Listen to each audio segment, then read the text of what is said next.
એની ભૂલ શું? માત્ર એક બ્લેક પટ્ટી. હું ગુજરાત સરકારને પ્રશાસનને કહેવા માંગુ છું કે બ્લેક પટ્ટી વાળા તો ઘણા બધા ફરે છે, ઘણા બધા બ્લેક પટ્ટી લગાવીને ફરે છે ને ભાઈ.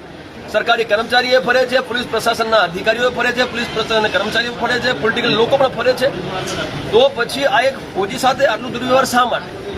હવે અમારી જે માંગ છે એ ફોજીની માંગ છે, એટલે અમારી એટલે એ અધ્યક્ષતાપૂર્વક ફોજી કરે, જેના પર અન્યાય જોઈએ એને સન્માન માટે એને આ માંગો મૂકી છે. એ આપના માધ્યમથી હું અહીંના જે એસપી સાહેબ છે ત્યાં સુધી પહોંચાડવા માંગુ છું કે જે ફરિયાદ થઈ છે એના ઉપર ફોજી ઉપર એ ફરિયાદ ખોટી છે, એને રદ કરવામાં આવે એવું એને કીધું છે ને, એને અમે સમર્થન કરીએ છીએ. બીજું એને અમને એવું કીધું છે કે જે પોલીસ કર્મીઓ હતા જેમણે એમના ઉપર હુમલો કર્યો છે એ તમામ પોલીસ કર્મીઓનો સસ્પેન્શન થાય અને એમના ઉપર પણ એફઆઈઆર દર્જ થાય, એનું પણ અમે સમર્થન કરીએ છીએ. અને એની એક માંગ હજુ છે કે ભવિષ્યમાં આવી ઘટનાઓનું પુનરાવર્તન ના થાય એ માટે જે સરકાર અને પ્રશાસનના જે આલા અધિકારી છે એ દિશા નિર્દેશ જારી કરે પોતાના પોલીસ પ્રશાસનના જેટલા પણ અધિકારી છે કર્મચારીઓને, તો આ જે ઘટના છે એનું પુનરાવર્તન રોકવામાં આવે. એ રીતે એને ઘણી બધી માંગો મૂકી છે. તમામ માંગોને લઈને અમે એને સમર્થન કરીએ છીએ ને અમે આપણા માધ્યમથી ગુજરાત સરકાર અને પ્રશાસનને 14 તારીખ સુધીનો સમય આપી રહ્યા છીએ કે આ એક અઠવાડિયું તમારી પાસે છે.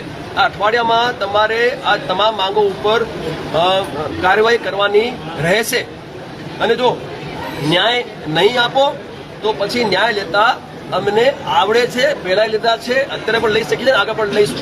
અને હું તો આગ્રહ કરું છું તમામ જેટલા મળે તમામને હું આગ્રહ છે ભાઈ, આ રાજનૈતિક પાર્ટીઓ જે છે ને એ માત્ર વોટની ભાષા સમજે. શાની ભાષા સમજે? વોટની ભાષા. જો આપણા ફોજીને ન્યાય ના મળે ને સાહેબ તો અત્યારે સરકાર કોની છે? અહીંયા ભાજપની સરકાર છે. કોની છે? એટલે ભાજપ પણ કામ કરીને સાંભળી લે.